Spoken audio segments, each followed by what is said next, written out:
Hello students, welcome to today's session. In the last video I explained for loop, and in this video we'll see while loop and do while. So as I told you in the previous video that every loop will contain three elements, okay? Initialization, condition and update statement. So both while and do while, they have all these three elements, okay? Only the placement is different. For example, in case of while loop, the initialization happens before the loop starts, okay? So the loop is starting here, but the initialization is happening here. So this variable I, it is being used in the condition part of the while loop. So it has been initialized before the loop, okay?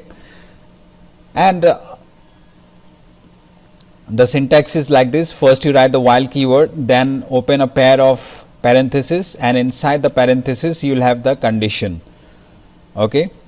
And then of course you will have the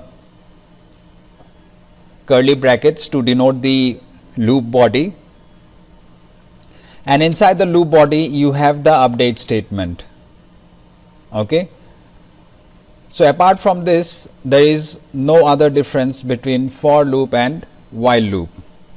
The only advantage of for loop is that it allows you to do initialization and update in a single statement, okay? Initialization, condition and update, all three can be done in a single statement. This is the advantage of for loop. So here in this program, I is initialized with 1 and the condition here is I is less than equal to 10. That means and the loop, the variable I is increasing by 1 in each iteration, okay? That means the loop will run 10 times, okay, and it will print 1 to 10.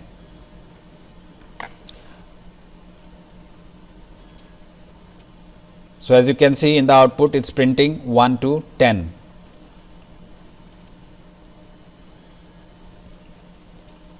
And if I come out of the loop, okay, and print the value of I, so it will print 11. So as you can see, 1 to 10 is being printed inside the loop, and then outside the loop I am printing the value of I, which is 11. Now why is this 11? I have explained while explaining for loop. The loop run 10 times, okay? Let's say the value of I is 10, so the condition will be true, control will come inside, 10 will be printed, then the value of I will become 11, okay? Then control comes to the update part, to the condition part, and here the condition is checked. 11 is less than equal to 10, which is false. So the control comes out of the loop to line number 15 and 11 is printed. So both while and do while are known as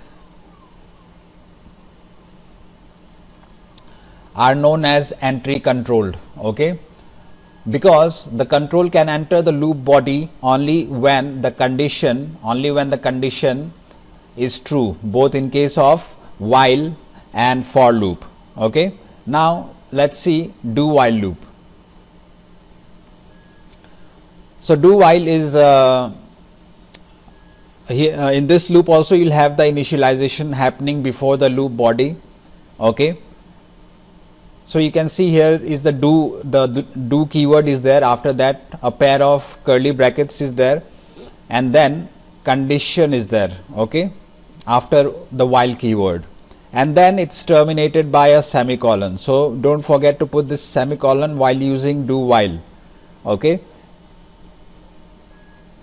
And this is the loop body denoted by the curly brackets, okay? So initialization is happening here, update is happening inside the loop body, and the condition is being checked here, okay?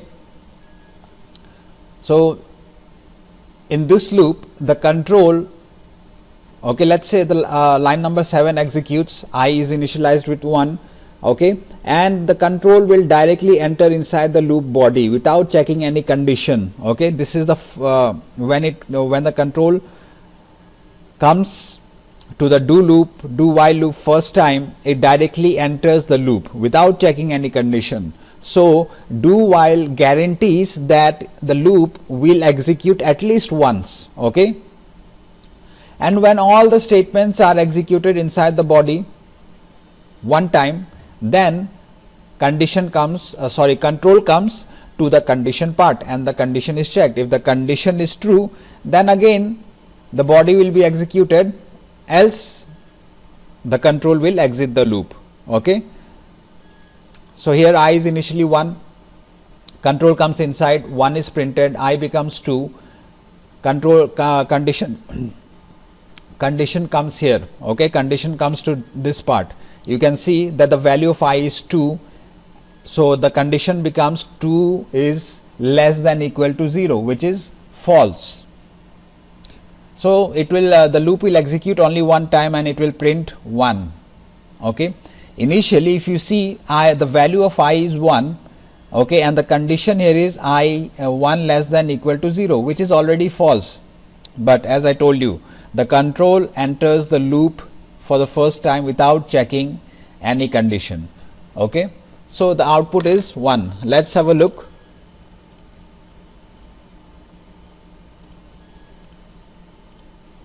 So as you can see, the output is 1.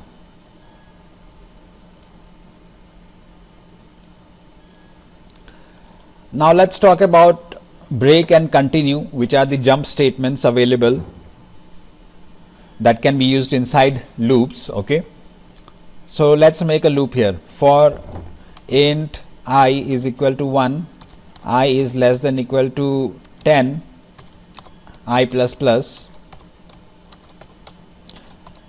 Now let's say I write a condition here. If I modulus 2 is equal to,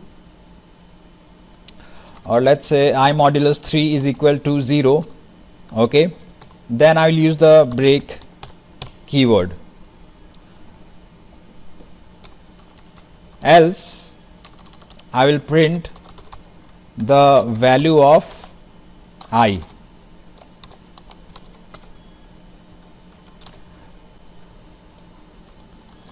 So what will happen here is that I will be initialized with 1, condition will be 1 less than equal to 10, control comes inside since the condition is true. Okay, now here the condition is checked, 1 modulus 3 is equal to 0, this is false, so break will not execute, control will come to line number 13, and in line number 13 I will print the value of I. Okay, so 1 is printed. Now control will come to the update part, I will become 2, condition becomes 2 less than equal to 10. Okay, control comes inside again and the condition here is 2 modulus 3 is equal to 0, which is false. So control comes to line number 13 and 2 gets printed. Okay, 1 was already printed, now 2 gets printed.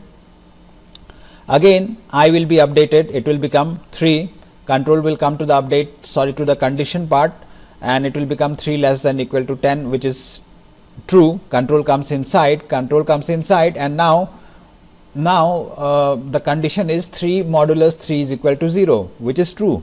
Okay, so the break statement will execute this time and it will cause the control to come outside the loop. Okay, it will exit the loop, so the output will be just 1 and 2.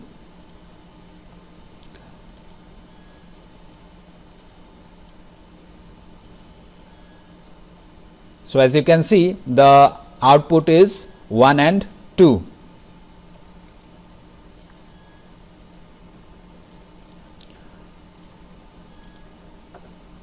Let's put one more print line statement outside the loop. Okay, outside the loop, and let's print Java.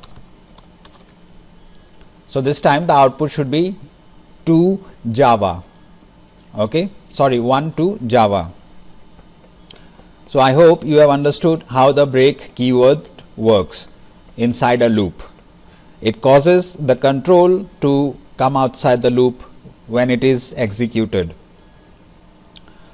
And let's talk about continue now. Okay, so I've just replaced the break keyword with continue in line number 11. So let's see what will happen here. First, I will be initialized with 1, condition is 1 less than equal to 10, control comes inside. So the condition will become 1 modulus 3, which is false. Okay, 1 modulus 3 is not equal to 0, so this is false, continue will not execute, control comes to this line and 1 is printed. Again updation happens and now the condition is 2 less than equal to 10, control comes inside and now the if statement's condition is 2 modulus 3 is equal to 0. So this is also false. Now control comes to the update part, condition becomes 3 less than equal to 10, control comes inside and inside in line number 10 the condition becomes 3 modulus 3 is equal to 0, which is true. This is true. So this time the continue statement will execute. Okay, and it will cause the control to go back to the update statement. It will cause the control to go back to the update statement of the loop. Okay, and so this time line number 13 will be skipped. Okay, whatever statements are there after the continue statement, all those statements are skipped. So now the control is here. I will become 4 now. Okay, so 4 less than equal to 10, control comes inside, condition is false. So this time 4 will be printed. Okay, so far on the screen we have 1, 2, 4. Okay, similarly I will become 5, then 5 will be printed. 6 will also be, 6 will not be printed because 6 is divisible by 3. 6 is divisible by 3, so 6 will not be printed.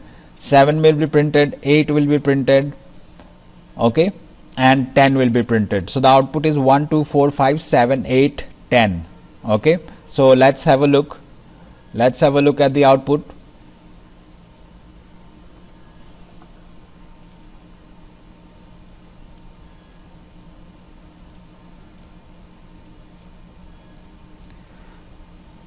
So as you can see, 1, 2, 4, 5, 7 and 10 is printed, and outside the loop we have a print line statement which just prints Java. Okay, so Java is printed at last.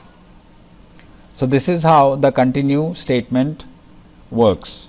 It takes the control back to the update statement. Okay.